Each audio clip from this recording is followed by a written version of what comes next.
The last time anyone saw Jessica Palmer, she was leaving Miller's gas station off Highway 26 just outside of Boone, North Carolina. It was 10:43 p.m.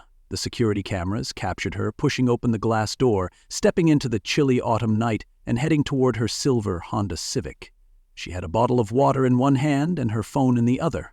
Her long auburn hair whipped in the wind as she adjusted the strap of her backpack. Then, just like that, she was gone. Jessica was supposed to head straight to Red Oak's diner where she worked the night shift. She had never missed a shift before. When she didn't show up, her coworker and best friend Emily Carter tried calling her, but it went straight to voicemail. That wasn't like Jessica. Maybe her phone had died. Maybe she got a flat tire. Emily convinced herself there was an explanation. By morning, worry gnawed at Emily's gut. She drove to Jessica's apartment, knocking hard on the door, but no one answered. Her car wasn't in the driveway. Panic set in. By noon, the police were involved. Sheriff Mark Reynolds had handled missing person cases before, but something about this one didn't sit right. Girls didn't just disappear from well-lit gas stations with security cameras rolling. There was no struggle on the footage, no sign of distress. It was almost too clean. When officers finally found Jessica's car, it was parked at the edge of Pisgah National Forest, miles away from her home and her job. The driver's side door was ajar, the keys still in the ignition. On the passenger seat sat her wallet, untouched. Her phone, missing. The search began immediately. Volunteers combed the woods, drones scanned from above, bloodhounds sniffed along the trails. Nothing. It was as if Jessica had stepped out of her car and vanished into thin air. Something was wrong. And the more Sheriff Reynolds dug into Jessica's life, the more he realized someone had taken her. Someone who knew exactly what they were doing. As the hours stretched into days, Jessica Palmer's disappearance became the talk of Boone, North Carolina. The small town, known for its quiet mountain life and friendly faces, was suddenly on edge. Rumors swirled. People whispered about what could have happened to her, about where she might have gone or who might have taken her. Jessica's best friend and roommate Emily Carter was drowning in worry. The police had asked her all the usual questions: when she had last seen Jessica, if she had mentioned any plans, if there were any problems in her life. Emily had answered them all truthfully. At least, she thought she had. But as she sat alone in their apartment, staring at Jessica's empty bed, doubts began to creep in. Had Jessica been keeping secrets? Detective Mark Reynolds was thinking the same thing. He started with the obvious: Tyler Green, Jessica's boyfriend. A mechanic with a short temper and an intense personality, Tyler had always been possessive. People in town whispered about the fights they had, the way he would show up at Red Oak's diner unannounced, keeping a close eye on her. When questioned, Tyler was defensive. "Yeah, we argued sometimes. So what? I didn't do anything to her," he snapped. But then, almost as an afterthought, he added, "Besides, I was working that night. Ask anyone at the shop." The alibi checked out. Tyler had been at Green's Auto Repair all night, seen by multiple customers and his coworkers. So if not Tyler, then who? Jessica's ex-boyfriend, Aaron Fletcher, was next on the list. He and Jessica had broken up almost a year ago, but Emily knew Aaron still wasn't over it. Just days before she vanished, Jessica had mentioned getting late-night texts from him. When the police brought him in, Aaron was jittery.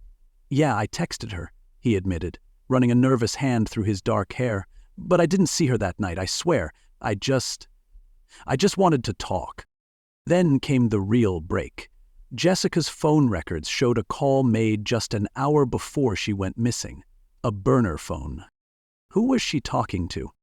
And why did it feel like Jessica had been hiding something? The search for Jessica Palmer had intensified.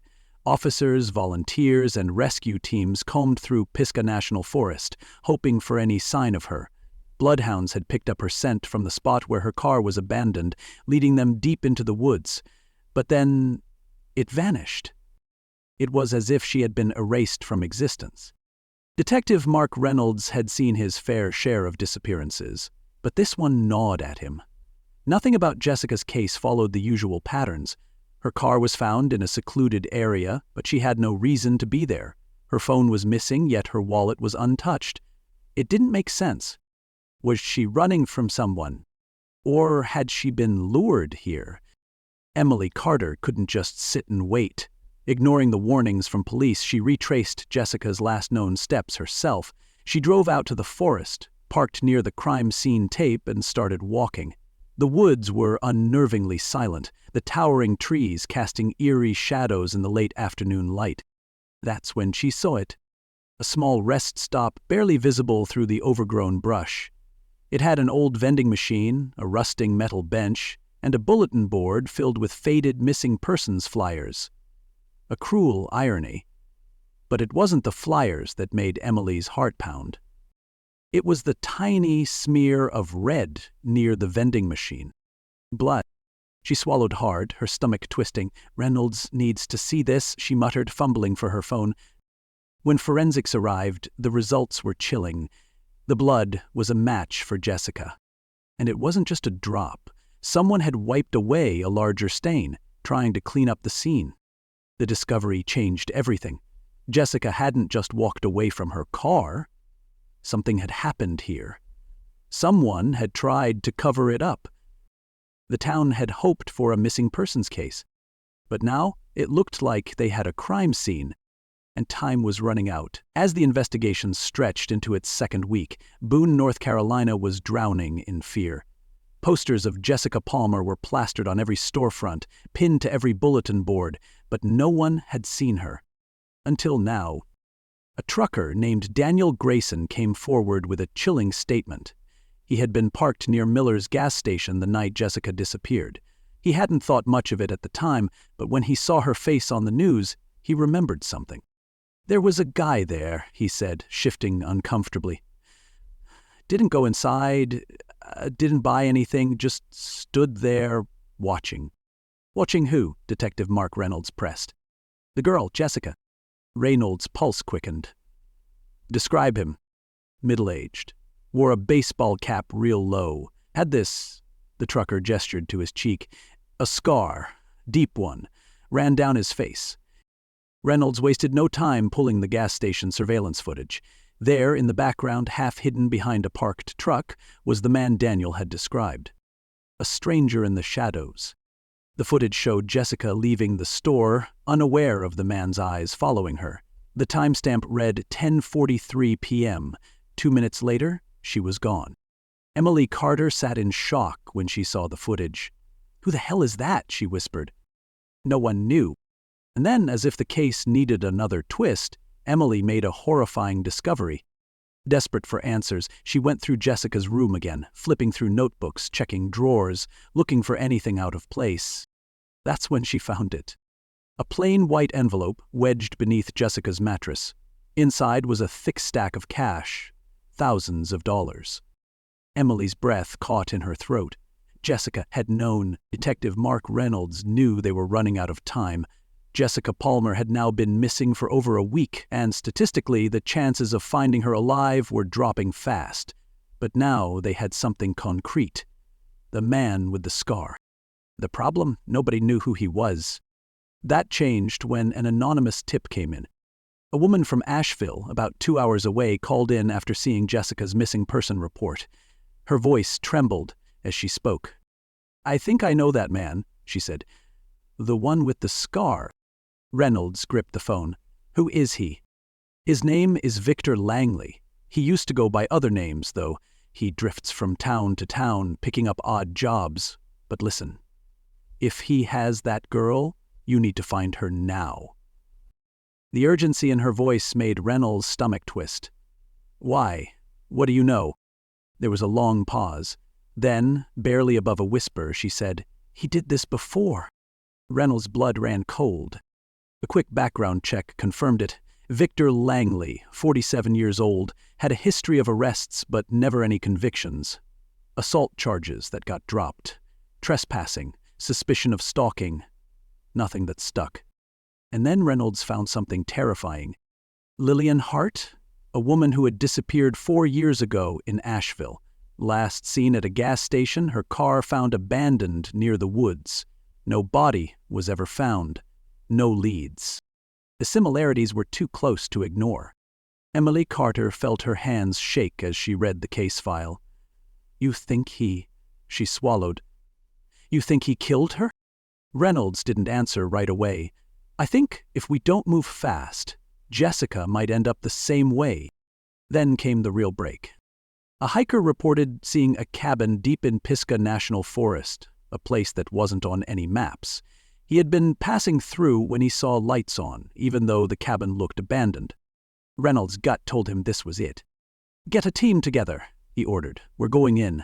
Detective Mark Reynolds gripped his gun tighter as he and his team pushed deeper into Pisgah National Forest. The path was barely visible, overgrown with tangled branches and slick with mud. But the hiker's tip had led them here, to an isolated cabin hidden miles from the main road. The closer they got, the worse Reynolds felt. There were fresh tire tracks leading up to the cabin. A dim light flickered from inside. Someone was here. Someone who didn't want to be found. His radio crackled. All units in position, an officer whispered. We move on your call. Reynolds signaled the go-ahead. Guns drawn, they rushed the front door. The old wood splintered under their force as they burst inside, their flashlights cutting through the darkness. And there, tied to a wooden chair in the center of the room, was Jessica Palmer. She was alive. Her wrists were bound, her face pale and streaked with tears, but when her eyes met Reynolds, she let out a shuddering sob.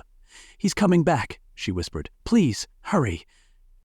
No sooner had she spoken than the door behind them crashed open. A figure lunged into the room, Victor Langley. His face twisted in rage, a hunting knife gleaming in his hand. But this time he wasn't in control. Before he could reach Jessica, officers tackled him to the ground, pinning his arms as he howled in fury. It was over. Jessica was safe. But as they led Langley out in cuffs, Reynolds felt a nagging unease. They had caught him, but for how many years had he done this?